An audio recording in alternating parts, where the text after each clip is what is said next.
call had come 3 days before her launch party. I was in my office reviewing quarterly reports when my phone buzzed with my sister Rachel's name. "Emma, about Friday night," she started, her voice carrying that particular tone she used when she'd already made a decision and was simply informing me of it. "I need to be honest with you." I set down my pen. "Go ahead." "My investors are flying in from Silicon Valley. Major players. Sand Hill Road types. This launch party is crucial for Martinez Tech Solutions Series B funding round." She paused. "It's for serious people only. You just lower the tone." I looked out my office window at the city skyline. 23 floors below, people moved through their Friday afternoon routines, unaware that somewhere above them, a woman was being uninvited from her own sister's success celebration. "I understand," I said quietly. "It's not personal, Emma. It's business. You work in some generic office job, right? Admin or something. These investors are worth hundreds of millions. They're used to a certain caliber of professional. I can't have them wondering why my sister is, well, you know, what I am." "Exactly. Mom agrees with me, by the way. She said it's probably for the best. Dad does too. We all just want this to go smoothly." I leaned back in my chair. Through my open door I could see my assistant Sarah organizing files. Beyond her, the glass walls of my corner office reflected the early afternoon sun. "Well, I hope it goes well for you, Rachel. Thanks for understanding. I knew you would. You've always been so accommodating." After she hung up, I sat in silence for exactly 3 minutes. Then I opened my laptop and composed a brief email to my investment firm. Subject: Immediate capital withdrawal, Martinez Tech Solutions. Dear Mr. Patterson, effective immediately, please withdraw all capital from Martinez Tech Solutions. Timeline: 48 hours. Ensure all documentation reflects standard investment termination protocols. Best regards, Emma Martinez, Principal, Clearview Capital Management. I hit send from my car in the parking garage. Then I drove home to my apartment, fed my cat, and spent the evening reading a book about architectural design. My phone stayed silent. Rachel's phone, I later learned, did not. Our family had always operated on a clear hierarchy. Rachel was the star. The Stanford graduate, the tech entrepreneur, the one who wore designer suits and spoke confidently about disruption and market penetration. Our parents adored her ambition. I was the quiet one. The one who'd gone to state school. The one who lived in a modest apartment and drove a 4-year-old sedan. The one who wore simple clothes and kept her head down. What they didn't know, what I deliberately kept from them for 6 years, was that some generic office job was actually a senior position at Clearview Capital Management, one of the region's most successful mid-market investment firms. I joined Clearview right out of college as a junior analyst. While Rachel was getting her MBA and launching her first failed startup, I was learning the fundamentals of private equity from some of the sharpest financial minds in the industry. While she was networking at Silicon Valley parties, I was quietly building a reputation for identifying undervalued companies with strong fundamentals. By 28, I'd made principal. By 30, I was managing a portfolio worth over $200 million. I never told my family because I'd learned early that the moment they knew I had money, our relationship would change. Rachel would want investments. Dad would want advice. Mom would suddenly have opinions about my career choices. I'd seen it happen to colleagues. Family becomes a business transaction. So I kept quiet. Drove my modest car. Lived in my comfortable but unimpressive apartment. Let them think I was exactly what they assumed, forgettable, unambitious Emma who'd settled for mediocrity. What they also didn't know was that 2 years ago, Rachel had pitched Martinez Tech Solutions to our firm. She hadn't recognized me at the presentation. I'd sat in the back of the conference room while she delivered her deck to our investment committee. Her company was developing AI-powered customer service software. Promising technology but shaky execution. The numbers didn't quite work. The team was inexperienced. Most firms had passed. But I'd seen something. Buried in her mediocre presentation was genuinely innovative code architecture. The product, while rough, solved a real problem. And Rachel, for all her arrogance, had the drive to push through obstacles. I'd advocated for the investment. $4.2 million in series of funding, structured as a convertible note with our firm as the lead investor. Anonymous, as I always structured my family-adjacent deals. For 2 years, I'd watched Martinez Tech Solutions grow on my capital. I'd provided strategic guidance through carefully worded emails from the investment team. I'd connected Rachel with potential clients through intermediaries. I'd helped her succeed while she remained blissfully unaware that her despised little sister was the reason her company existed at all. And I'd been fine with that arrangement. Until she uninvited me from her success party because I'd lower the tone. Friday evening arrived. I was home in yoga pants, halfway through a glass of wine and a documentary about marine biology when my phone rang. My mother. Emma, Rachel's launch party is starting in an hour. I know, Mom. She uninvited me, remember? Well, yes, but I thought maybe you could still come. Just stay in the background? Not talk to the important people? I muted the television. You want me to attend a party I was explicitly uninvited from and hide in the corner? It would mean a lot to your sister. Family support and all. Rachel said I'd lower the tone. She's just stressed, honey. This is a big night for her. Surely you can understand that your lifestyle might not reflect well when she's trying to impress Silicon Valley investors. My lifestyle. My modest apartment. My sensible car. My quiet existence that asked nothing from anyone. I think I'll pass, Mom. You're being selfish. This is your sister's moment. I took a slow sip of wine. Tell Rachel I hope it goes wonderfully. After she hung up, I unmuted the documentary and learned fascinating things about octopus intelligence. My phone stayed silent for exactly 47 minutes. Then it exploded. The first call was from Rachel. I let it go to voicemail. The second call was from Rachel. I let that one go too. The third, fourth, and fifth calls were all from Rachel, each separated by approximately 90 seconds. Then my father called. I answered. Hi, Dad. Emma, what did you do? His voice was tight with panic. I'm watching a documentary about octopuses. Did you know they can solve complex puzzles? This isn't a joke. Rachel's investor just withdrew. All of it. $4.2 million. Her Series B meetings are starting Monday. The company can't survive this. What? Do. I set down my wine glass. Why would you think I did anything? The withdrawal notice came from Clearview Capital Management. Your firm. I work in admin, Dad. Remember? Generic office job. Emma. Although if I did work in investments and if I had been the lead investor in Rachel's company for the past 2 years, and if I had just been uninvited from a launch party because I'd lower the tone among serious people, I suppose I might have made certain business decisions. Silence on the other end. But that's all hypothetical, of course. How's the party going? You've been funding her company? His voice had gone very quiet. Have a good evening, Dad. I hung up. 20 minutes later, my mother called. I answered on the fourth ring. Emma Martinez, you get down to this party right now and fix this. I wasn't invited, Mom. Rachel was very clear. Serious investors only. You're destroying your sister's company out of spite. I'm making a business decision. Clearview Capital Management has specific criteria for portfolio companies. Martinez Tech Solutions no longer meets those criteria. What criteria? The company is doing well. Leadership quality, I said simply. We invest in founders who demonstrate sound judgment. Rachel's recent decision-making has raised concerns. You mean uninviting you from a party? I mean excluding a major stakeholder from a significant company milestone without bothering to learn who that stakeholder was. My mother's voice rose to a near shriek. You're her sister. Exactly. Which made the exclusion particularly noteworthy from a judgment standpoint. This is blackmail. This is business, Mom. Rachel said so herself. It's not personal. Now if you'll excuse me, I'm learning about cephalopod camouflage techniques. I hung up and poured another glass of wine. The party, I later learned, had collapsed spectacularly. Rachel had been mid-speech, thanking her amazing investors for believing in her vision, when her phone buzzed with the withdrawal notice.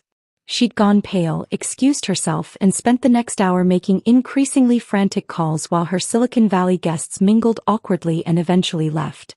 The investors she'd been courting for Series B had questions. Why was her lead investor pulling out? What did they know? Were there problems with the technology? The financials? The team? By midnight, 3 potential Series B investors had sent polite emails withdrawing from consideration. By Saturday morning, Rachel was in full crisis mode. I learned all this from Sarah, my assistant, who had a friend who knew someone at the event. I spent Saturday morning at the farmer's market, bought fresh flowers for my apartment, and made homemade pasta for Sunday meal prep. Rachel called 16 times. I answered none of them. My father called 8 times. I answered none of those either. My mother sent a series of increasingly desperate text messages ranging from, "Please call your sister," to "You're destroying this family," to "How could you be so cruel?" I replied only to the last one. I learned from the best. Sunday afternoon there was a knock on my door. Rachel stood in my hallway, mascara smudged, wearing the same designer dress from Friday night. She looked like she hadn't slept. "Can I come in?" I stepped aside. She walked into my modest apartment, the one she'd once called depressing, and what happens when you don't have ambition, and stood in my living room like she'd never seen it before. "You've been funding my company," she said finally. "Yes." "For 2 years." "Yes." $4.2 million. "That's the number." She turned to face me. "Why didn't you tell me?" I moved to the kitchen and put the kettle on. "Would you like tea?" "Emma, I'm serious. Why didn't you tell me you were my investor?" "Because you never asked what I did for a living. You assumed and I let you. But you let me treat you like..." "Like what, Rachel?" I pulled out 2 mugs. "Like someone who'd lower the tone? Like someone not serious enough for your important party?" Her face crumpled. "I didn't know." "No. You didn't." I poured hot water over tea bags. "You didn't know because you never bothered to find out. In 6 years you never once asked about my work. You never asked about my life. You just assumed I was exactly what you wanted me to be. Less successful, less important, less worthy of respect. That's not fair. Isn't it?" I handed her a mug. "You uninvited me from your launch party because investors worth hundreds of millions were coming. I am an investor worth hundreds of millions, Rachel. But you couldn't see that because you'd already decided who I was." She sank onto my couch. "What do I do now?" "About what?" "The company. The funding. The Series B investors all backed out. We have runway for maybe 3 months without that 4.2 million. Then we're done." I sat in the chair across from her and sipped my tea. "That sounds difficult." "Emma, please. I'm sorry. I was wrong. I was awful. But please don't destroy my company because I was an idiot." "I'm not destroying your company. I'm simply withdrawing my investment." "But you're doing it because I uninvited you." "I'm doing it because you demonstrated that you lack the judgment required of founders we support." I set down my mug. "Tell me, Rachel. In 2 years of receiving guidance from the investment team, did you ever wonder who was sending those emails? Who was opening those doors? Who was making those introductions?" She stared at me. "Did you ever think, this anonymous investor seems remarkably invested in my success. I should find out who they are and thank them? Or did you just take the money and the help and assume it was your due?" I thought it was just how venture capital worked. It's not. Most VCs give you money and expect returns. They don't mentor you. They don't connect you with clients. They don't spend hours reviewing your code architecture and suggesting improvements.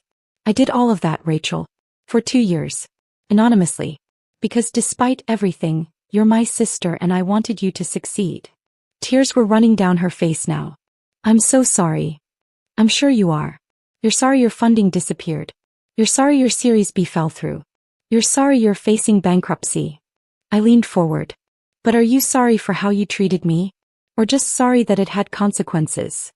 "Both. I swear both." I studied her. My brilliant, ambitious, arrogant sister, crying in my depressing apartment, begging for help from the sibling she'd written off as a failure. "Here's what's going to happen," I said finally.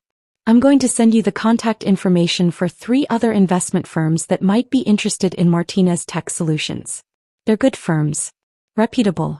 If you pitch well and fix your runway projections, one of them might fund you. But what about Clearview? What about you? I'm done, Rachel. You wanted serious investors who wouldn't lower the tone. Find them. Emma, please. You're a smart founder with promising technology. You'll figure it out. You always do." I stood. "You should go. I have meal prep to finish." She stared up at me, mascara tracked and desperate. "Is this revenge? Is this payback?" No, I said quietly. This is me finally setting a boundary. You don't get to treat people like they're beneath you and then demand their help when it's convenient. You don't get to dismiss someone's worth and then extract their value. I'm your sister. Yes. And I'm yours.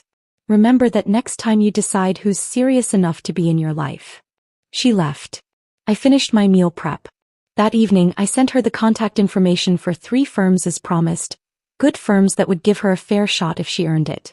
Monday morning I was back in my office reviewing new investment opportunities when Sarah buzzed me. Your father is here. No appointment. I sighed. Send him in. Dad walked into my corner office and stopped, taking in the glass walls, the city view, the nameplates and awards I'd never mentioned to my family. So this is where you work, he said. Yes. Principal. Senior partner track. Yes. He sat down heavily.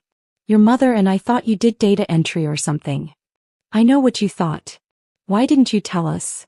I closed my laptop. Because the moment I did you'd want something. Rachel would want investments. You want financial advice. Mom would want me to fund her charity projects. I'd stop being your daughter and start being a resource. That's not fair. Isn't it? I've been successful for 6 years, Dad. I've managed hundreds of millions in investments. I've helped build companies. I've made money for everyone I've worked with. And the only time my own family calls me is when they need something or want to criticize how I live. He had the grace to look ashamed. Rachel's company is going to fail without that funding, he said quietly. Maybe. Maybe not. She's resourceful. You could save it with 1 phone call. I could. But I won't. She's your sister, Emma. And I was hers. That didn't stop her from uninviting me from her success party because I wasn't impressive enough for her Silicon Valley friends. I leaned back in my chair. I gave her $4.2 million, Dad. I gave her 2 years of guidance. I gave her connections and advice and support. All anonymously, asking nothing in return. And the one time I wanted to celebrate her success with her, she told me I'd lower the tone. She didn't know. She didn't know because she didn't care to know. None of you did. You all decided who I was and what I was worth, and you never bothered to check if you were right. He was quiet for a long moment. What would it take for you to reconsider? Nothing. This isn't a negotiation. Emma. I'm not punishing Rachel, Dad. I'm just stopping helping her. There's a difference. He stood slowly. Your mother is devastated. Rachel is falling apart. The family is a mess. The family has been a mess for a long time. You're just noticing now because it affects something you care about. We care about you. No, I said gently. You care about what I can do for you. That's different. He left. I went back to work. That afternoon I got an email from Rachel's CTO, someone I'd worked with through anonymous channels for 2 years. Subject, what happened? Emma, I just found out you were our lead investor. Rachel told me everything. I'm sorry for how she treated you. He was wrong. I also want you to know that Martinez Tech Solutions is good technology with a bad founder problem. If you're pulling out because of Rachel's judgment, I understand. But the team and the product deserve better. I'm giving notice tomorrow. If you know anyone looking for a talented CTO, I'm available. Respectfully, David Chin. I stared at that email for 10 minutes. Then I made a phone call. Sarah set up a meeting with David Chin and pulled together information on Martinez Tech Solutions technology stack. All of it. We're reconsidering the investment? No. We're considering a different structure entirely. 2 weeks later, Rachel called me from an unknown number. I almost didn't answer, but curiosity won. Emma. Her voice was flat. Exhausted. My CTO quit. My lead developer quit. Half my engineering team quit. They all cited leadership concerns. I'm sorry to hear that. Are you? Because they all got job offers from a company called Horizon Tech. Which I looked up. Which is owned by Clearview Capital Management. Which is your firm. I said nothing. You're destroying my company piece by piece. No, Rachel. I'm hiring talented people who deserved better leadership than you were providing. This is revenge. This is business. You said so yourself. It's not personal. Emma, please. I'll lose everything. Then I guess you'll know what it feels like to be treated like you're worth nothing. I paused. The difference is you actually built something first.